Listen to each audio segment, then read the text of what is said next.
esplendor de un rey, vestido en majestad.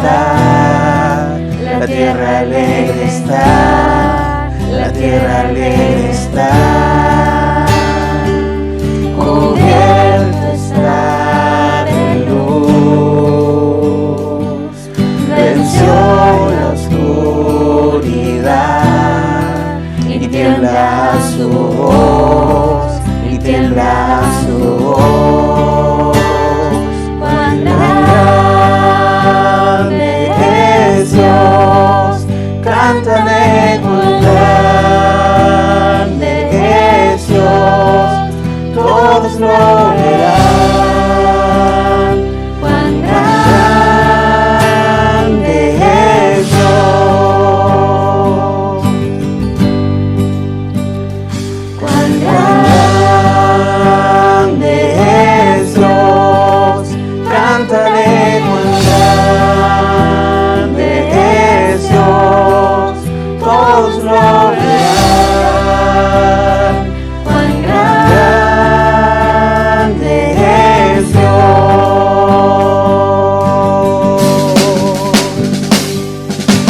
Día a día Él está,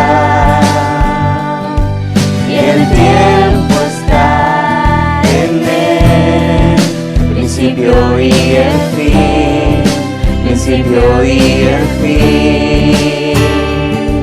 La Trinidad en Dios, el Padre, Hijo, Espíritu, Cordero y el León, Cordero y el León. Cuán grande es Dios, cántale, cuán grande es Dios, todos lo verán. Cuán grande es Dios, cuán grande es Dios, cántale, cuán grande es Dios, todos lo verán. Cuán grande es Dios. Tu nombre sobre todo es, tú eres digno de alabar, y mi ser dirá, cuán grande es Dios.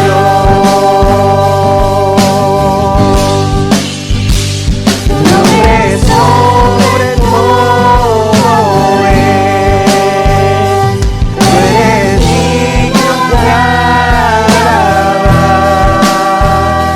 y mi ser dirá, cuán grande es Dios.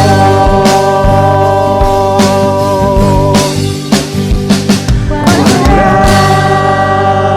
grande es Dios, cántale, cuán grande es Dios, todos lo verán. Cuán grande es Dios.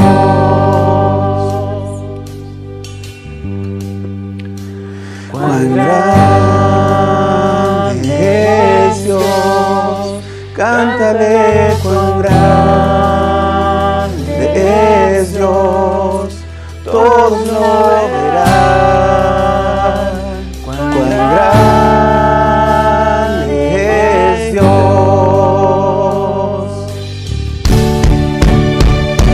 Cuán grande es Dios, cántale, cuán grande es Dios, todos lo verán.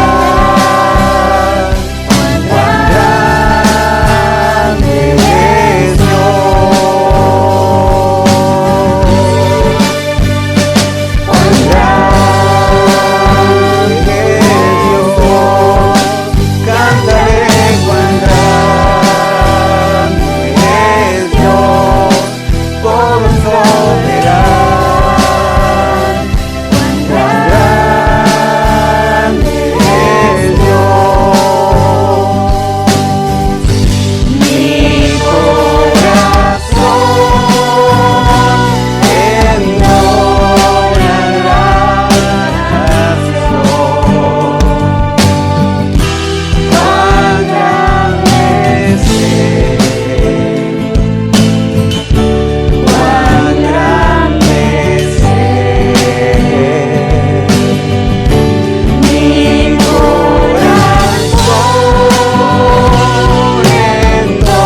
Qué alegría estar juntos de nuevo en este formato de semana donde estamos teniendo un estudio bíblico, donde nos detenemos para escuchar la palabra de Dios. Espero que estén todos bien. Nuestro tema en esta noche, comenzamos una nueva serie que hemos titulado Valores que fortalecen nuestra fe. Y tiene que ver con los recursos que necesitamos buscar y apelar a Dios frente a este momento difícil que nos toca vivir. Llevamos casi medio año con la pandemia y las consecuencias que ha traído ha sido tremenda, quebranto económico, pérdida de empleo, pero también profundas dificultades a nivel emocional, pérdida de sueño, conflictos de matrimonios, angustias profundas, incertidumbre, temores. Todas estas consecuencias han sido devastadoras en el interior de las personas.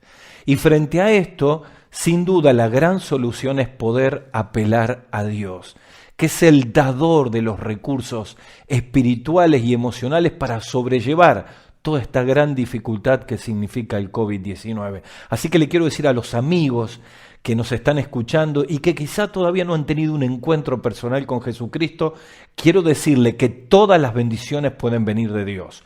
Todos los recursos que necesitamos pueden venir de Dios. Por eso la Biblia dice en el capítulo 1 de Santiago que todo don perfecto y toda dádiva, toda bendición desciende de lo alto, del Padre de las luces. Dios es el que nos trae los recursos para enfrentar todas estas dificultades. Y precisamente porque hemos titulado esta serie Valores que fortalecen nuestra fe, quisiera a manera de introducción hablarle de 3 fotografías, 3 situaciones reales que ha traído esta pandemia. La primera tiene que ver con una mamá de niños chicos que siempre ha tenido una vida normal, sin grandes dificultades, y los meses de encierro donde vive en su ciudad, que están en fase 1, le ha llevado a perder el sueño. Y tiene largas noches de insomnio que la llenan de ansiedad y de angustia.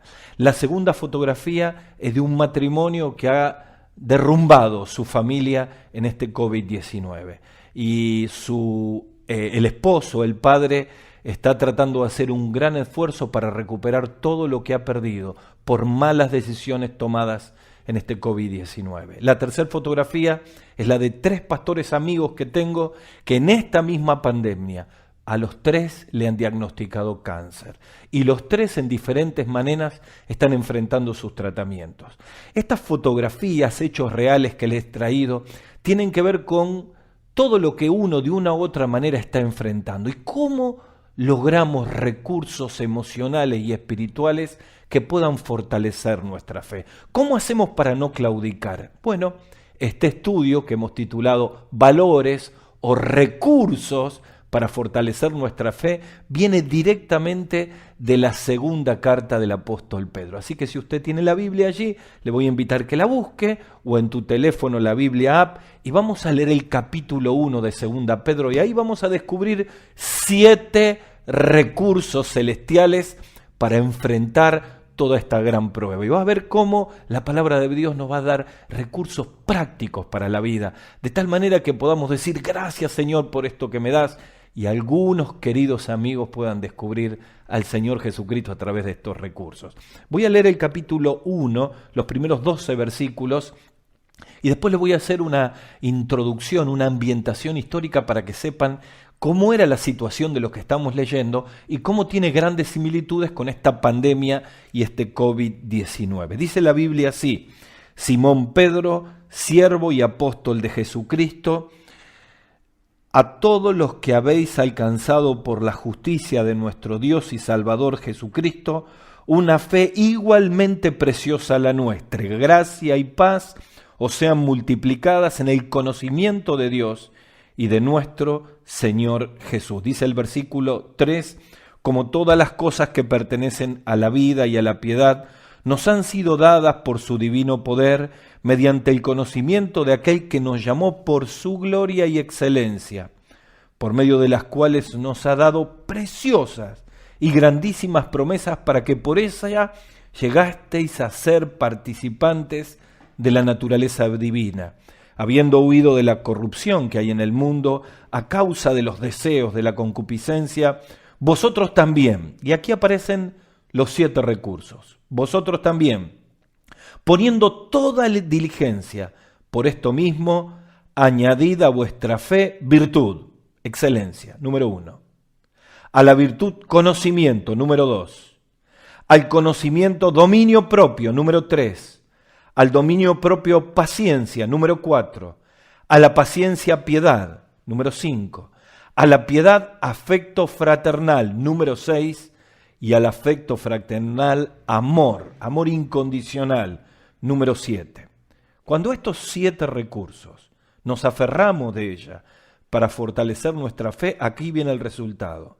Dice la Biblia, porque si estas cosas están en ustedes y abundan, no los van a dejar estar ociosos y sin fruto en cuanto al conocimiento de nuestro Señor Jesucristo. Pero el que no tiene estas cosas tiene la vista muy corta, es ciego, habiendo olvidado la purificación de sus antiguos pecados. Por lo cual, hermanos, tanto más, procurad hacer firme vuestra vocación y elección, porque haciendo estas cosas no caeréis jamás. Miren, este capítulo 1 de 1 Pedro está escrito en medio de un contexto de persecución para la iglesia. Miren, se habla mucho de décadas, ¿no? Ustedes han escuchado la década ganada, la década perdida, etc.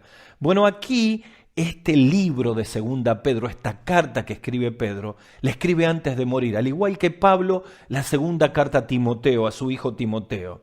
Lo maravilloso de todo esto es que aquí hay una década donde ocurren ciertas circunstancias y ciertos hechos que son con similitud a esta gran pandemia que estamos viviendo. La década es entre el año 60 al año 70. Miren, en el año 60 después de Cristo, Pablo es arrestado. En el 61 Pedro escribe su primera carta. En el 64 ocurre el incendio en Roma. En el 66 se escribe 2 Pedro. En el 67 se escribe 2 Timoteo y Pablo y Pedro son martirizados. En el 68 muere el emperador Nerón y en el 70 es destruida Jerusalén, como mismo Señor Jesucristo dijo en Mateo 24 que del templo no iba a quedar piedra sobre piedra. Así que tanto Pablo como Pedro en esta década viven el momento final y desde el mismo corazón de Dios nos traen para alentar nuestras vidas estos 7 recursos que aparecen aquí. Cuando Pedro comienza a hacer aquí este escrito, los primeros 2 versículos nos dan el título del mensaje. Dice Pedro en el capítulo 1, versículo 1 y 2, a los que habéis alcanzado por la justicia de nuestro Dios y Salvador Jesucristo una fe igualmente preciosa que la nuestra. Como queriendo decir, miren, ustedes pueden tener una fe maravillosa como la que hemos experimentado nosotros. Aquí la palabra fe tiene que ver con toda la salvación del cristiano. Y yo veo aquí, cuando hablamos de la fe, la vida cristiana, altamente preciosa como la expresa Pedro, me hace pensar aquel día que conocimos a Cristo como Salvador, cuando pasamos por la cruz y Él entró en nuestro corazón y a partir de ese momento comenzamos a vivir una nueva vida en Cristo. Se inició un proceso de transformación interior, pero llegaron las pruebas, las dificultades, las enfermedades y es allí donde uno tiene que aferrarse a estos recursos que fortalecen nuestra propia fe. En esta década que hemos explicado, Pedro y Pablo tuvieron grandes dificultades, pero experimentaron estos recursos que los pudieron fortalecer. Y esta fe, en esta frase que dice Pedro, deja rápidamente 5 luces, destellos que nos trae, mostrando cuán preciosa y maravillosa es. El primero es que es una fe igualitaria. Dice Pedro que es una fe tan preciosa como la nuestra, como queriendo decir, la vida cristiana no es para los supercristianos. La vida cristiana no es para los apóstoles solamente. El cristiano más sencillo, la persona que abre su corazón a Jesucristo, tiene la oportunidad de poder disfrutar de la fe. Es maravilloso porque aún cualquiera sea nuestro pasado. Quizá me está escuchando una persona que dice, pero yo con la vida que he llevado, con los conflictos que he tenido, es casi imposible que yo pueda seguir adelante en mi fe y alcanzar todas estas bendiciones. Miren, el apóstol Pablo cuando era Saulo tenía las manos cargadas de sangre. De hecho, presenció el asesinato del primer mártir de la iglesia, que fue Esteban. Sin embargo, ni el pasado me condiciona. Cristo puede transformar todas las cosas. Es una fe maravillosa porque es igualitaria para todos. Además es una fe inclusiva, es decir, nos incluye a todos nosotros. El mismo Pedro escribe en capítulo 3, versículo 9, diciendo que Dios no quiere que ninguno se pierda. Segunda Pedro 3:9, sino que todos procedan al arrepentimiento. A veces algunas personas me dicen, Gustavo, si yo tuviera la fe que vos tenés, si yo pudiera tener la fe que ustedes tienen, seguramente podría seguir a Dios. Y sabes, si a eso te está pasando en tu vida, quiero decirte que la fe que salva es una fe inclusiva para todos. Basta con que digas como aquel papá de Marcos 9, Señor, ayuda a mi incredulidad, ayuda a mi poca fe, para que yo pueda conocerte como Salvador y empezar en esta vida cristiana. También es una fe invalorable, es una fe inclusiva, como dijimos, es una fe igualitaria, pero también es una fe invalorable. ¿Y por qué invalorable? Porque no se la puede medir ni comprar con dinero. Dice el versículo 4 que hemos leído, por medio de las cuales nos ha dado preciosas y grandísimas promesas para que por esa lleguemos a ser, escucha esta frase, participantes de la naturaleza divina. Detenga acá todo. Dice Pedro que cada uno de nosotros, cuando recibimos a Cristo como Salvador, Él entra en nuestra vida. El Espíritu Santo empieza a morar en nuestro corazón. Somos participantes de la naturaleza divina. Gustavo, ¿y eso qué quiere decir? ¿Que me convierto en Dios? No. Somos participantes de su naturaleza, no de su esencia. Es imposible ser iguales a Dios, porque tiene atributos que no son comunicables. Él es eterno, Él es todopoderoso, Él es omnipresente, nosotros no podemos serlo. Y entonces, ¿qué significa que somos participantes de la naturaleza divina? Quiere decir que cuando Cristo viene en nuestro corazón, nos participa de su manera de pensar. Dice el apóstol Pablo en Corintios que nosotros tenemos la mente de Cristo. Nos participa de su amor para que podamos amar como Él ama. Dice en Romanos capítulo 5, versículo 5, que el amor de Dios ha sido derramado en nuestros corazones por su Espíritu. Nos participa de las buenas obras. Efesios capítulo 2, versículo 10, que Él preparó obras de antemano para que podamos participar con Él de ellas. Es increíble lo que dice aquí Pedro.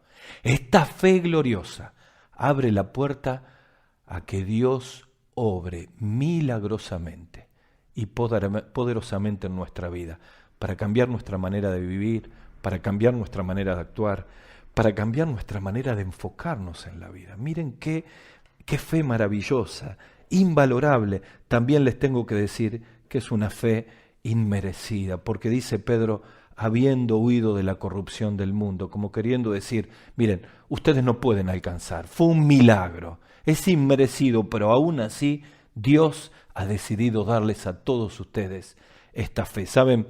Es maravilloso porque también es una fe intencional.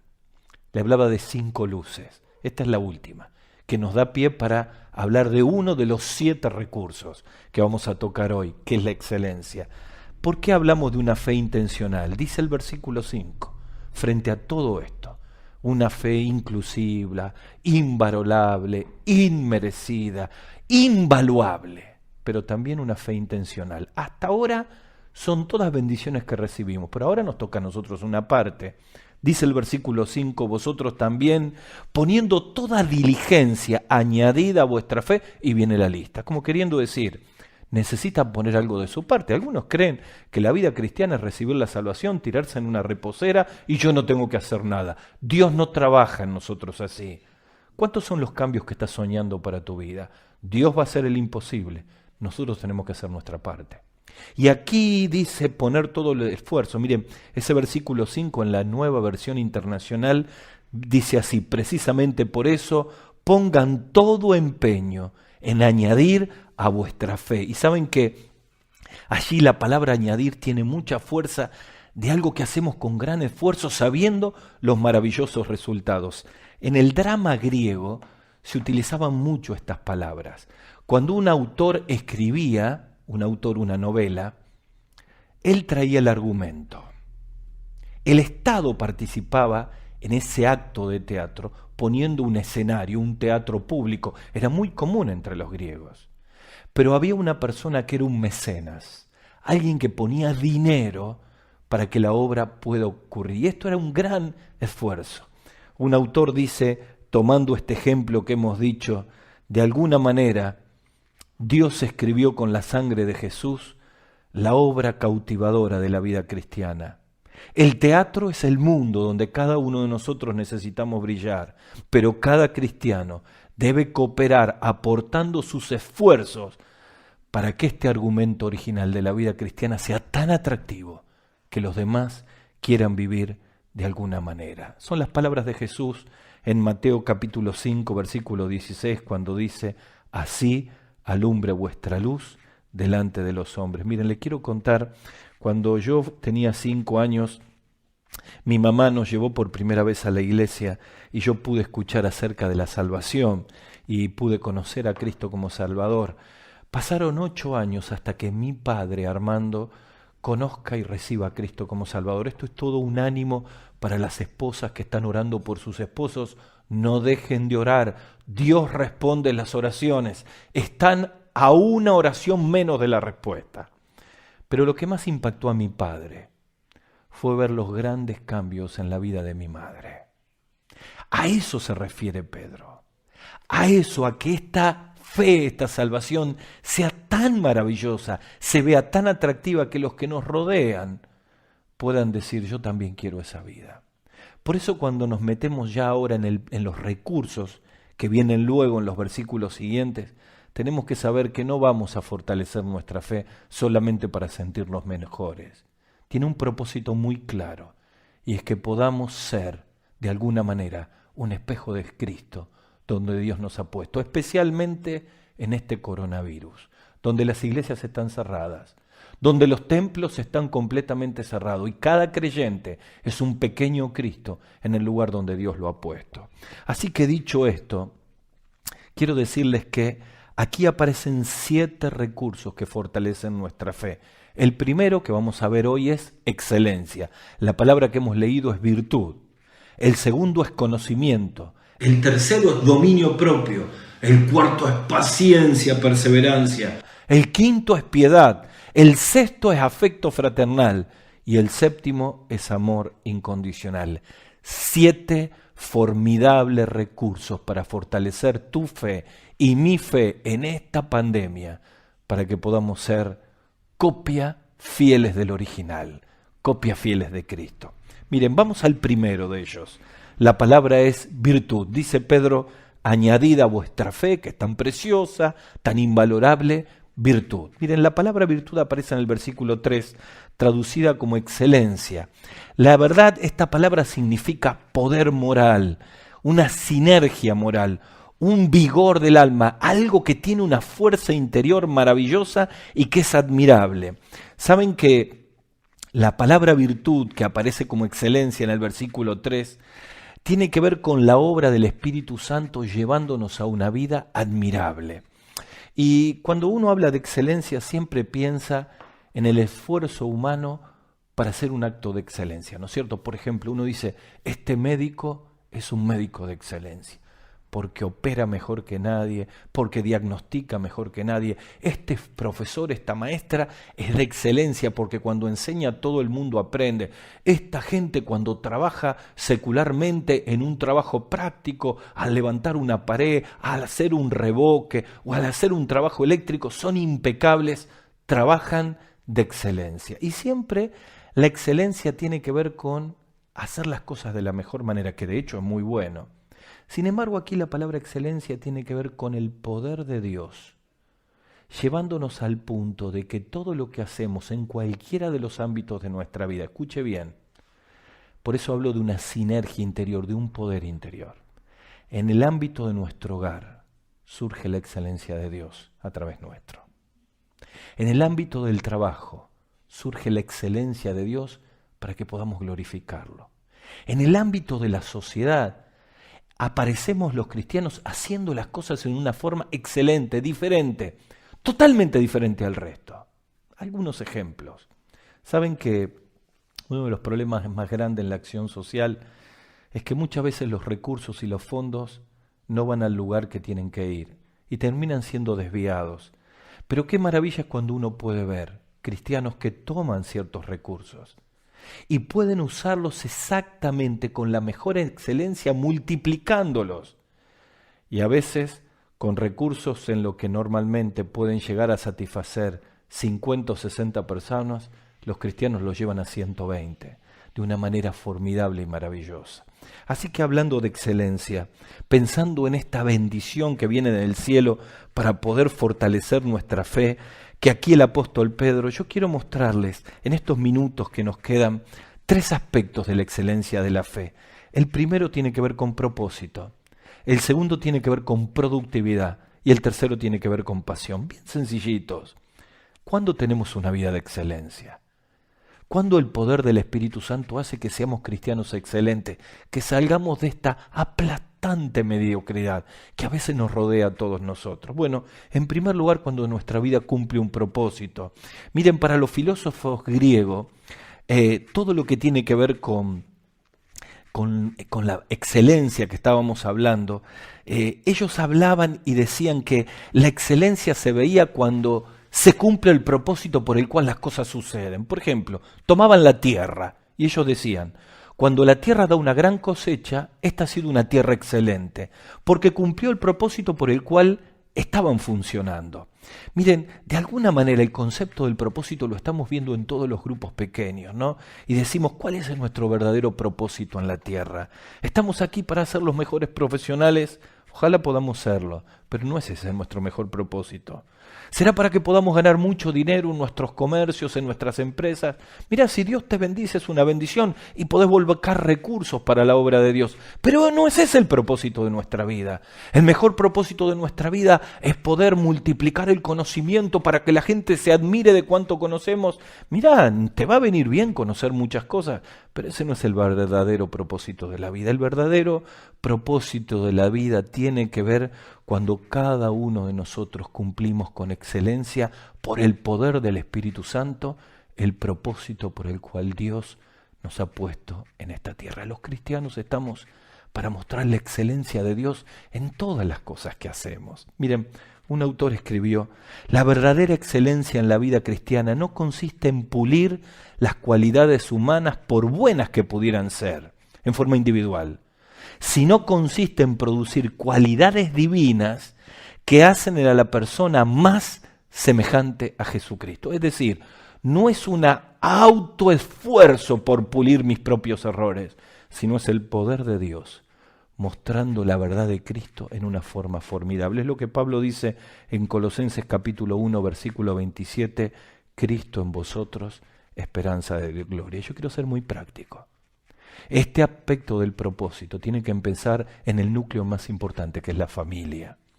Los cristianos necesitamos mostrar excelencia en el ambiente familiar. Recuerdo una maestra de escuela dominical que quería enseñarle a los chicos acerca del Padre Celestial. Y dijo, quizá para que los chicos puedan entender, les voy a hacer una pregunta. ¿Cómo son sus padres cristianos en casa? Nunca imaginó que iba a escuchar la respuesta que escuchó. Mi papá miente. Mi papá dice malas palabras. Mis padres se gritan y no se perdonan. Y de alguna manera esta experiencia llegó a revelar que muchos de nosotros no entendemos qué es en casa donde la excelencia espiritual, la obra de Dios se tiene que ver en perdonar un hijo que naturalmente no queremos perdonar. En amar a un padre y una madre que nos cuesta amar. En reconciliarnos con una esposa y un esposo que nos cuesta tolerar. Humanamente no se puede, pero allí tiene que haber el verdadero propósito de nuestra vida, que es poder honrar a Dios en el corazón de nuestra familia. Miren, recuerdo el testimonio de un pastor que contaba acerca de que fue a predicar a una iglesia y entonces le dijeron que por favor vaya a comer a la casa de uno de los pastores de la iglesia, y cuando él llegó estaba allí su hijo, ¿no? Y estaban todos comiendo y terminaron de comer y el hijo le dijo, bueno pastor, empiece a hablar. El pastor lo mira y dice, no tengo nada que decirte. ¿Cómo? Si mi papá invita a todos los predicadores para que me hablen, para que salga de mi rebeldía, para que vuelva a Dios. Hable que le quiero escuchar. Y este predicador le dice, no tengo nada que decirte. Y ante la sorpresa de este joven, el mismo joven comenzó a hablar y dijo, así que usted no tiene nada que decirme, yo sí tengo que decirle. Quiero decirles que este hombre, mi padre, yo lo he visto golpear a mi madre. He visto gritar y no perdonar los errores de muchos de nosotros. Si ese es el cristianismo al cual quieren que yo vaya, a mí no me interesa. Yo sé que es un testimonio duro. Todos luchamos en la familia. Todos tenemos errores. Pero la excelencia se tiene que ver en el propósito del ámbito familiar. Quiero preguntarte en el nombre del Señor, ¿qué asignación pendiente existe en tu casa? Papá, mamá, ¿estás lejos de tu hijo? ¿No puedes hablarte con él? Esposa, estás herida por tu esposo. La excelencia del poder de Dios te tiene que llevar a mostrar que podés obedecer aunque no sentís hacerlo. Y es ahí donde Cristo se tiene que ver. ¿Qué tal los jóvenes cuyos padres no son cristianos? Es ahí en el hogar donde se tiene que ver todo lo que decimos y predicamos. Quizá tengamos que quebrar el corazón en este tiempo para decir, Señor, a mi fe necesito esa virtud, esa excelencia, para que se pueda ver en casa, que tiene que ver con propósito rápido. La excelencia también tiene que ver con productividad. Miren, la palabra griega que se traduce aquí como virtud, no voy a decir la palabra en sí misma, pero es muy particular porque tiene dos direcciones especiales. La primera tiene que ver con que la la excelencia es operativa y eficiente. Y hablaba de la tierra que da resultados, que da frutos. Entonces quiere decir, cuando hay excelencia, hay frutos. Es una vida productiva. Y también una persona que el otro sentido de la palabra en el griego tiene que ver con una persona que es buena, que es buen ciudadano, que es amigo. En virtud de lo que hace, se ve a Cristo en todo el ámbito social. Hablábamos de que cuando hablamos de la excelencia, con propósito, el ámbito a donde desarrollarla es casa. Bueno, aquí, cuando hablamos de productividad, el ámbito donde se tiene que ver la excelencia es precisamente en la sociedad, en el ámbito secular, donde trabajamos. Recuerdo un joven que oró mucho tiempo por trabajo y cuando consiguió el trabajo tenía que trabajar un sábado a la mañana. Y la primera semana no fue a trabajar el sábado a la mañana. Y cuando le preguntaron por qué faltó, porque tenía que servir a Dios en una hora feliz, en un encuentro entre niños. No entendió nada, no va a durar nada en el trabajo. Mirá, nosotros tenemos que mostrar la excelencia de Cristo entendiendo que en el ámbito secular nos tenemos que diferenciar porque somos moralmente distintos. Todos roban, nosotros no robamos. Todos faltan y llegan tarde, nosotros cumplimos un horario y tratamos de llegar. Todos se quejan y hablan mal de la empresa donde está. Nosotros estamos felices porque el trabajo nos da recursos para sobrevivir. Todos sentimos presiones de los impuestos del Estado. Nosotros sabemos que Dios está por encima de todas las cosas. ¿Sabes? La palabra de Dios habla de que necesitamos llevar frutos que sean de impacto en la sociedad. Yo estoy tan feliz porque en medio de tantas obras que hay en la sociedad, pasar por el taller del maestro, nuestro centro de rehabilitación y ver la excelencia del lugar para rescatar jóvenes y que la sociedad diga, wow, los cristianos se ocupan y lo hacen bien. Ir, por ejemplo, a Mundo Pequeño a llevar cosas y ver cómo preparan comida para un comedero de personas que necesitan y le predican a Cristo en un barrio muy complicado y hacer las cosas de primer nivel y con excelencia. Me parece maravilloso cuando puedo ir a los barrios donde están las extensiones misioneras o en cualquiera de los ambientes, pero también en nuestro trabajo secular, en nuestra vida. Por eso Pablo dice en Efesios capítulo 6, versículo 7, trabajen con entusiasmo, como si lo hicieran para el Señor, no para la gente. Recuerden que el Señor recompensará a cada uno de nosotros por el bien que hagamos, seamos esclavos o seamos libres. En este COVID-19 necesitamos entender que la sociedad está esperando que cada uno de nosotros podamos mostrar a Jesucristo. Y termino con la última de los aspectos de una vida de excelencia. Hablamos de propósito. Cumplimos los propósitos de Dios, especialmente en el hogar. Hablamos de productividad, se tienen que ver frutos en el lugar donde estamos trabajando, pero también tiene que ver con pasión. Esta palabra griega tiene una tercera expresión y tiene que ver con coraje, con valentía, con pasión para hacer las cosas. El apóstol Pedro escribe en la primera carta, capítulo 2, versículo 9, diciendo que todas las bendiciones de nuestra vida cristiana ocurre para anunciar las virtudes de aquel que nos llamó de las tinieblas a su luz admirable. La palabra virtud allí también es excelencia. Quiero decirte algo. Una vida excelente es una vida que tiene pasiones similares a las pasiones de Dios. Una vida de excelencia es una vida que está amando lo que Dios ama. Yo quiero preguntarte en esta hora, ¿crees tú que si tus pasiones, lo que te mueve en la vida, está en contra de las pasiones de Dios, podemos tener una vida de excelencia? ¿Sabe que cuando hay un choque de pasiones, hay un choque de corazones, seguramente nos quedamos con lo que nosotros queremos y no podemos honrar a Dios? Pero cuando amamos lo que Dios ama, Dios nos abre grandes puertas como iglesia y como cristianos, aún en esta pandemia, para poder honrarle a cada uno. Y para terminar, quiero decirles, una joven de nuestra iglesia, una mamá joven, me decía, estoy pidiéndole a Dios un grupo pequeño de toda gente nueva. Y clamó porque es exactamente lo que ella siente que es lo que Dios quiere, hacer discípulos. Y se convirtió en su pasión de oración. Ahora resulta que Dios le está mandando mujeres nuevas para poder hacer un grupo pequeño de personas nuevas. Y digo, bueno, si tu pasión es la pasión de Dios, la excelencia de Dios va a hacer milagros. Recordamos en el último aniversario a nuestros pastores Miguel y Elisa, 81 y 76 años. Y saben, escucharlos a esta etapa de la vida, que su corazón sigue latiendo como cuando eran joven, amando a Dios, amando a las personas, con pasión, me habla de una vida de excelencia, porque Jesús dijo que está esperando de nosotros que podamos tener frutos que puedan honrar al Señor. Yo quiero decirte en este momento para terminar, ¿sientes que tu vida es de excelencia o sientes que estás aplastado en la mediocridad? Ya no sientes pasión por las cosas de Dios. No tienes frutos en tus manos, no hay productividad en tu vida.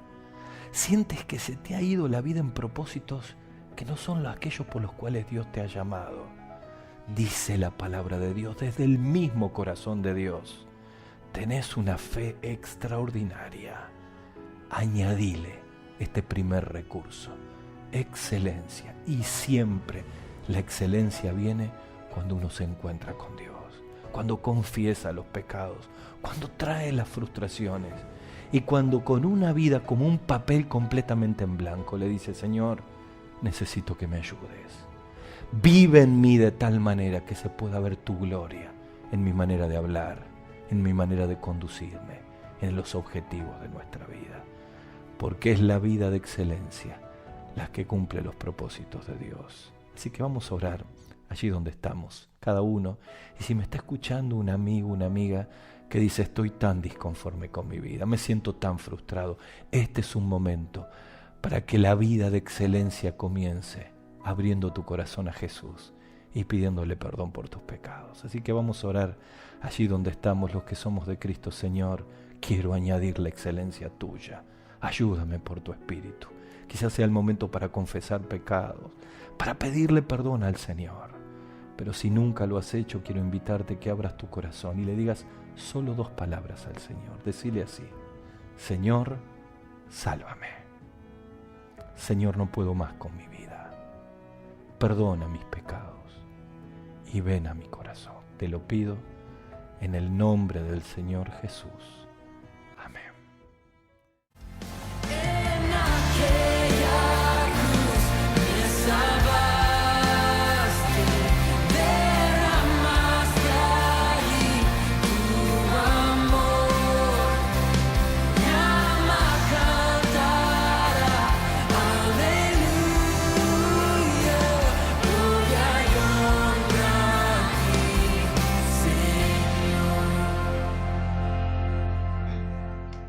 ¿Cómo están, hermanos? Qué bueno, después de haber escuchado de la palabra de Dios, el consejo oportuno para nuestras vidas, el poder tomar un tiempo para hacer memoria de la obra que cambió nuestra historia, que cambió nuestra realidad, que, como dice la Escritura, estábamos muertos en nuestros delitos y pecados, pero la obra de Cristo en la cruz del Calvario nos trajo vida y nos trajo vida en abundancia. Es un hermoso privilegio poder separar este tiempo para obedecer aquel mandato de nuestro Señor de hacer memoria de Él hasta que Él venga. Y hoy queremos recordar esa obra que cambió nuestra vida, nuestra historia para siempre. Poder estar disfrutando de la vida eterna es algo maravilloso. Hay un pasaje muy conocido en la palabra del Señor que está en el Evangelio de San Juan, en el capítulo 3. Allí el Señor nos deja algo maravilloso y es contexto de ese versículo tan conocido, tal vez el versículo más conocido de la Biblia, Juan 3:16. Pero el contexto, lo que sucede antes, es el encuentro de Jesús con Nicodemo. Dice el capítulo 3, versículo 1 allí de Juan: había un hombre de los fariseos que se llamaba Nicodemo, un principal entre los judíos. Este vino a Jesús de noche y le dijo: Rabí, sabemos que has venido de Dios como maestro, porque nadie puede hacer estas señales que tú haces si no está Dios con él. Respondió Jesús y le dijo: de cierto te digo, que el que no naciere de nuevo no puede ver el reino de Dios. Nicodemo le dijo: ¿cómo puede un hombre nacer siendo viejo? ¿Puede acaso entrar por segunda vez en el vientre de su madre y nacer? Respondió Jesús: de cierto te digo, que el que no naciere de agua y del Espíritu no puede entrar en el reino de Dios. Lo que es nacido de la carne, carne es, y lo que es nacido del Espíritu, Espíritu es.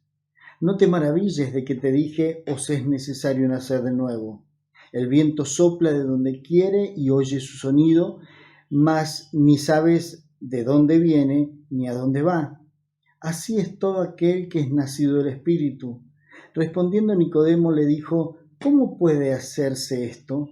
Respondió Jesús y le dijo: ¿eres tú maestro de Israel y no sabes esto?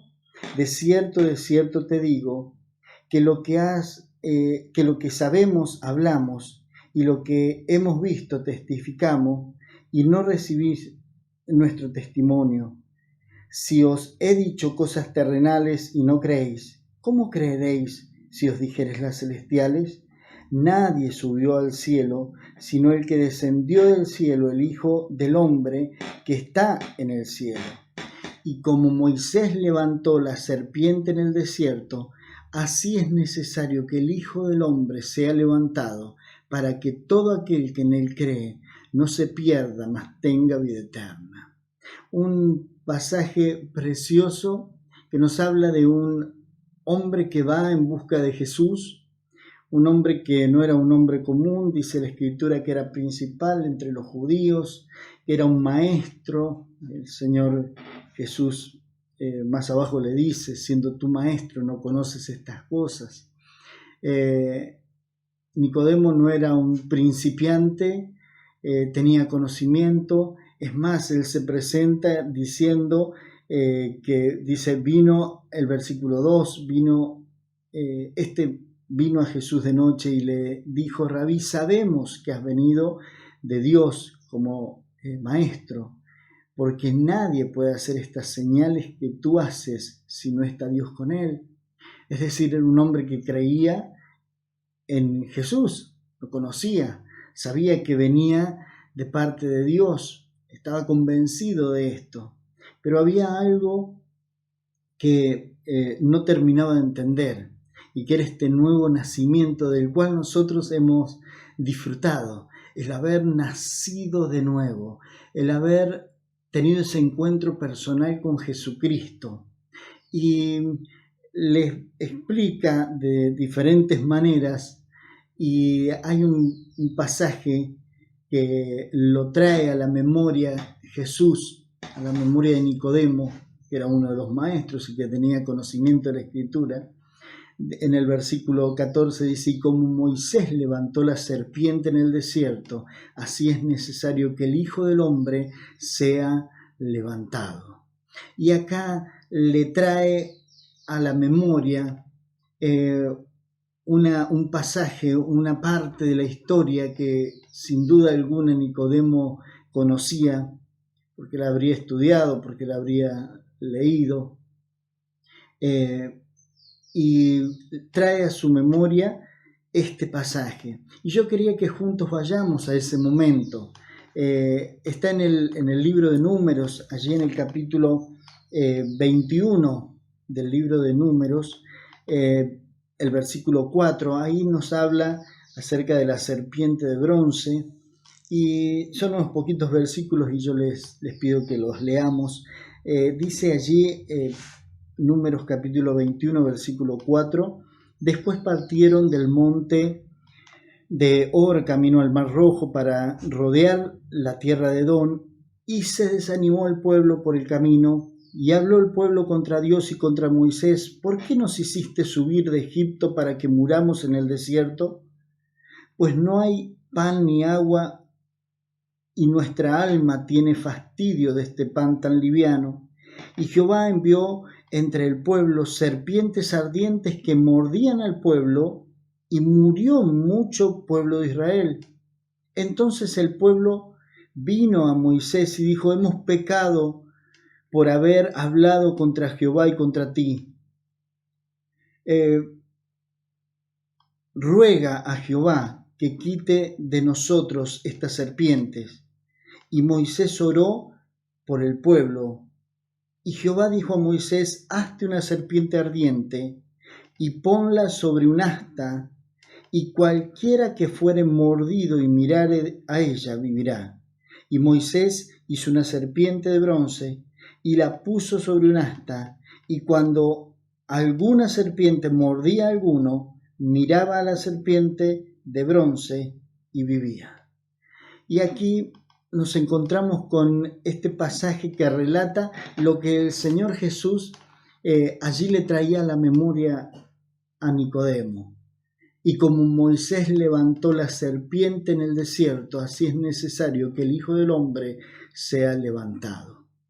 El pueblo de Israel había desobedecido una tras otra vez, reclamaba, pecó contra Dios, y Dios les manda las serpientes ardientes para que los matara.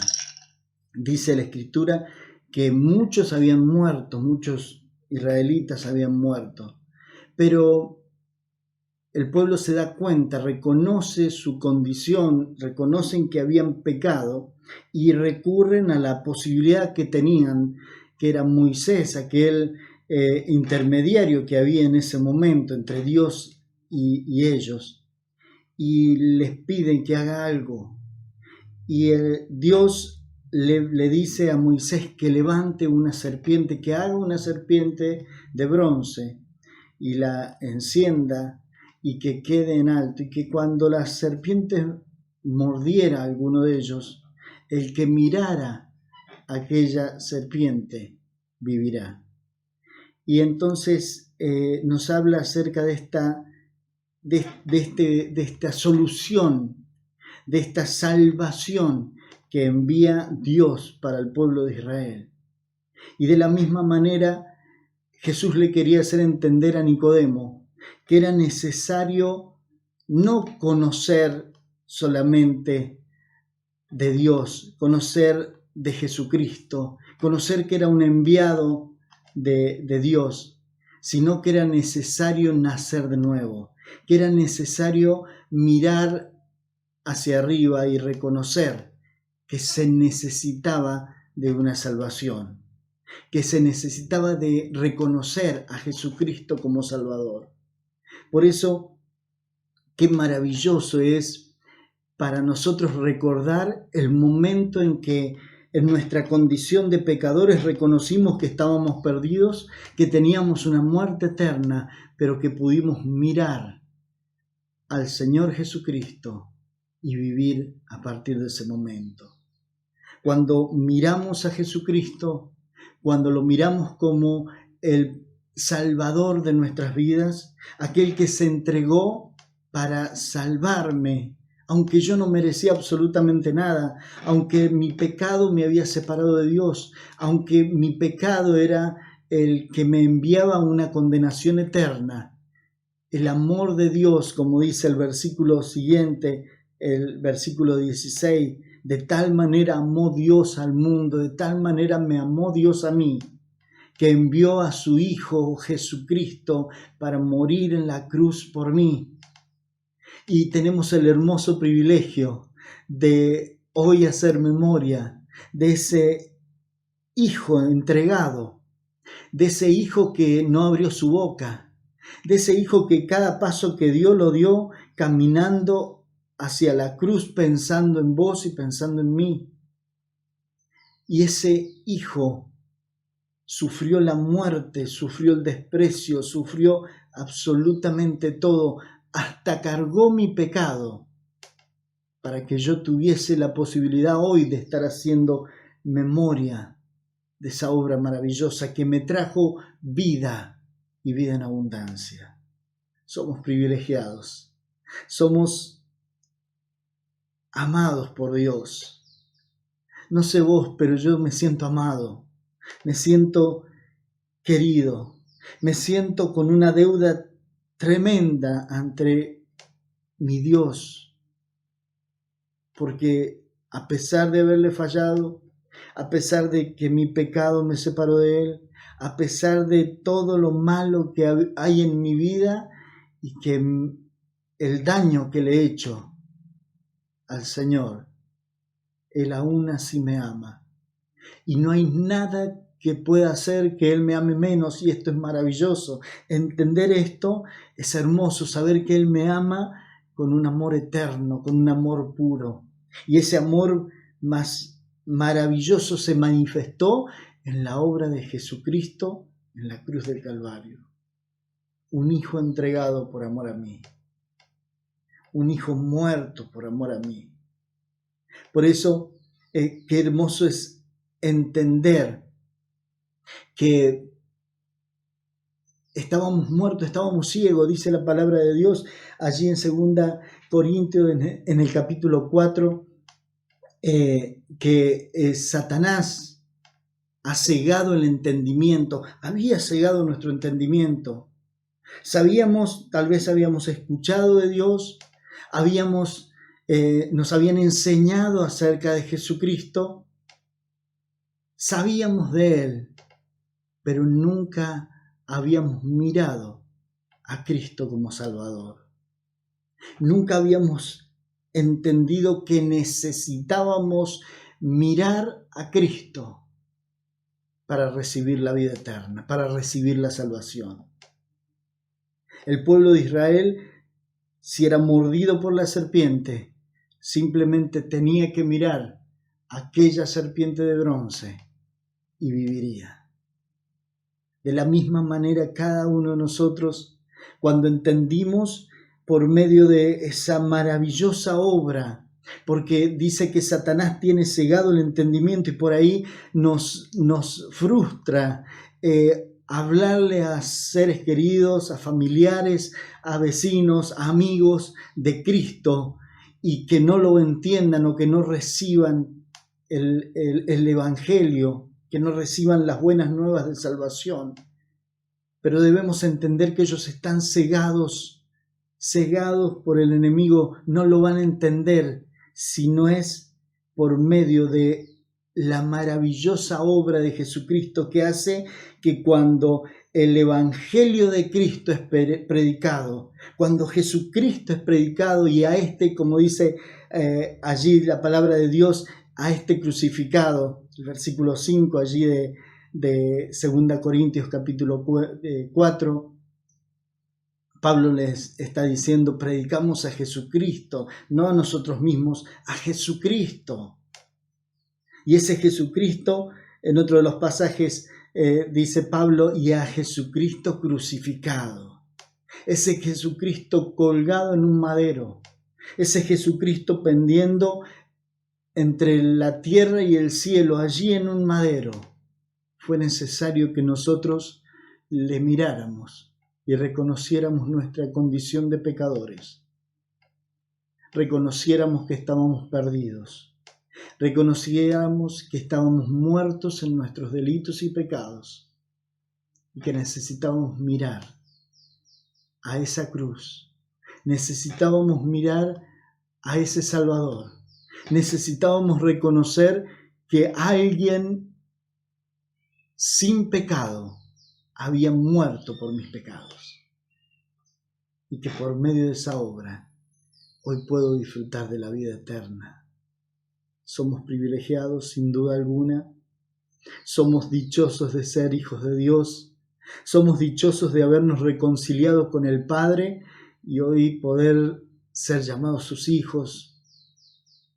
Somos herederos, estamos disfrutando de la vida eterna y lo que queda por delante es maravilloso. Saber que este paso momentáneo sobre la tierra es el principio de cosas maravillosas que Dios tiene preparada para nosotros. Por eso creo que es un tiempo especial para detenernos y poder decir: Señor, gracias por tanto amor.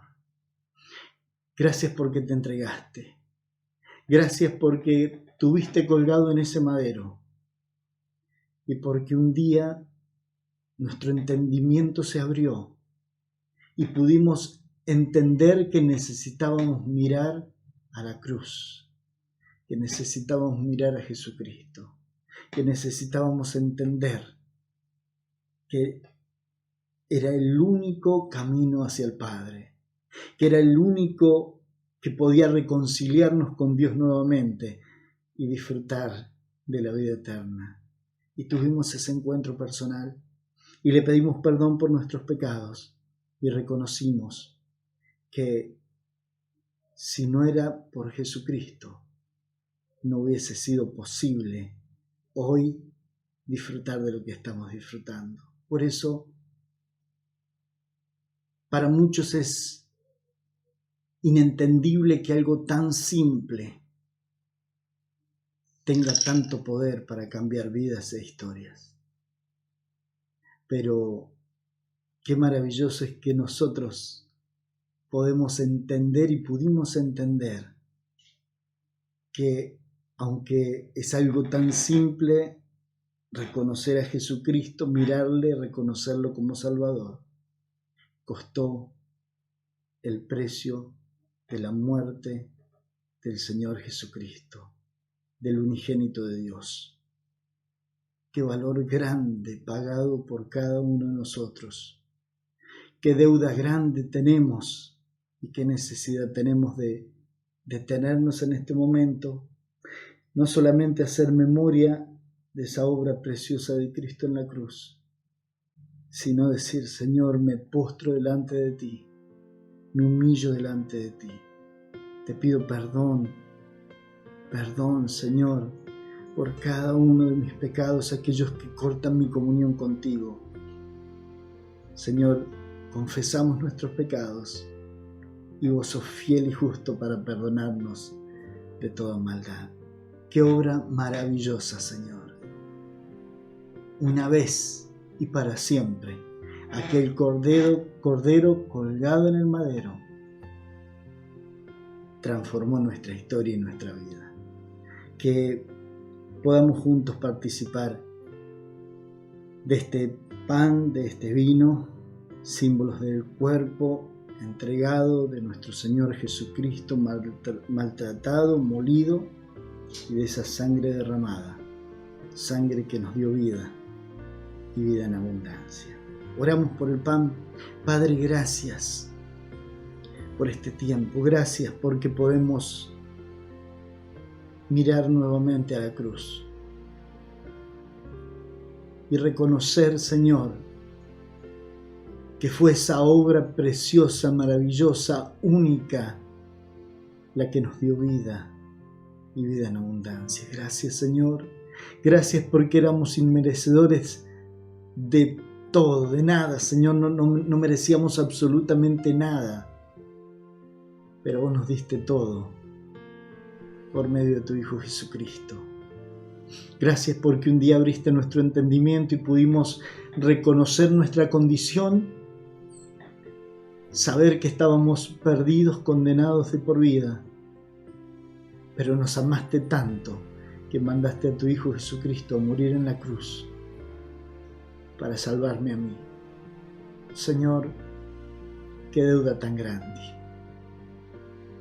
Nos postramos en adoración delante de ti y ahora al participar, Señor, de este pan, que podamos hacer memoria de ese cuerpo entregado por amor a cada uno de nosotros. En el nombre del Señor Jesús. Amén.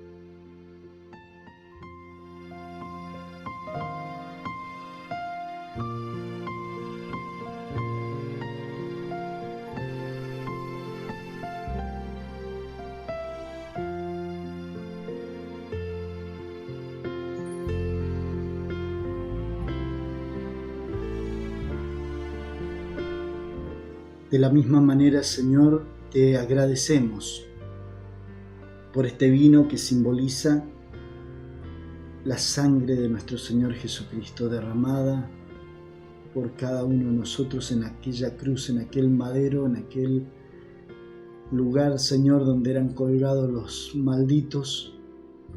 Allí estuviste tú, Señor, cargando mis pecados. Señor, gracias, porque no merecíamos absolutamente nada. Gracias porque nos miraste en esa condición de perdidos y viste la necesidad y enviaste a tu Hijo Jesucristo. Gracias por tu Hijo Jesucristo, gracias por esa sangre. Y ahora al participar de este vino, queremos hacer digna memoria de esa obra preciosa. Gracias, Señor. En el nombre del Señor Jesús oramos. Amén.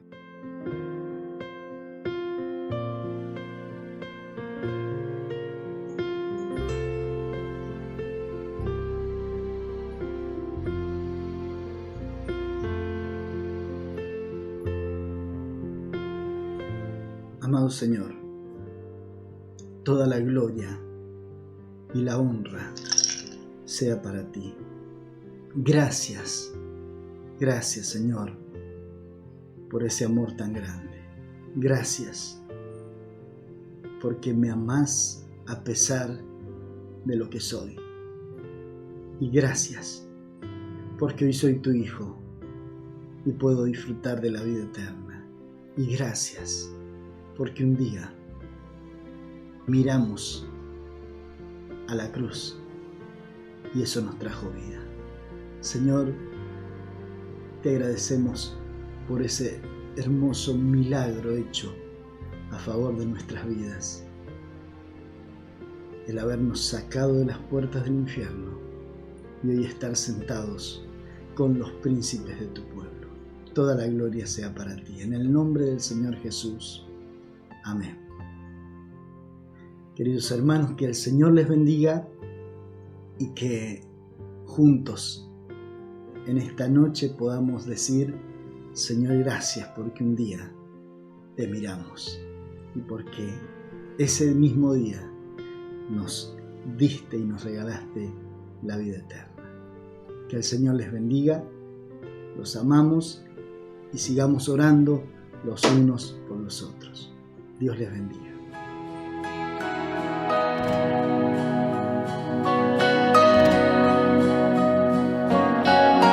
Profundo es el amor de Cristo, más que el infierno y la maldad. Dejó su trono y su gloria para traernos hacia Él. Más ancho es el amor de Cristo que el foso que nos separó. Me alcanzó en mis tinieblas, solo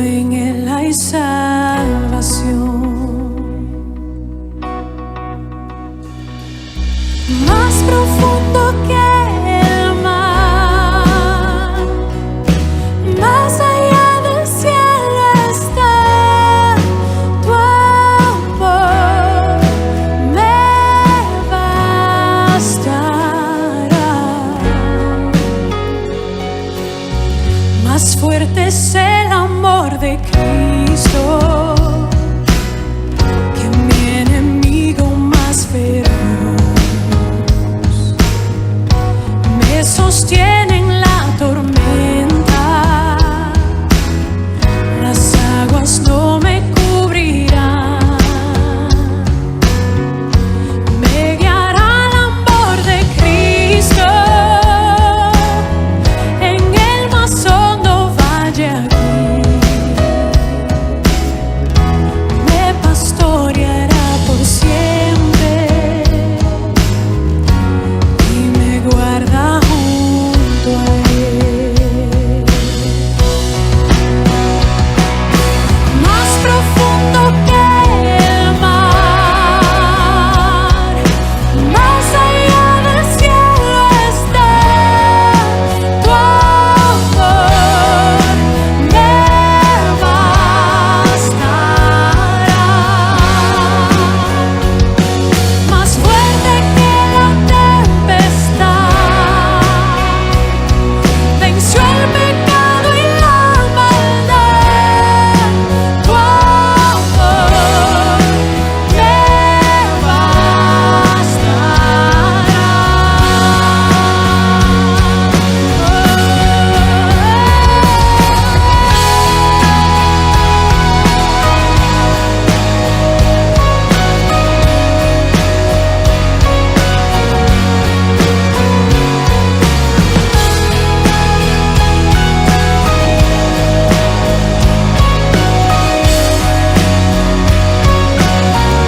Más dulce es el amor de Cristo,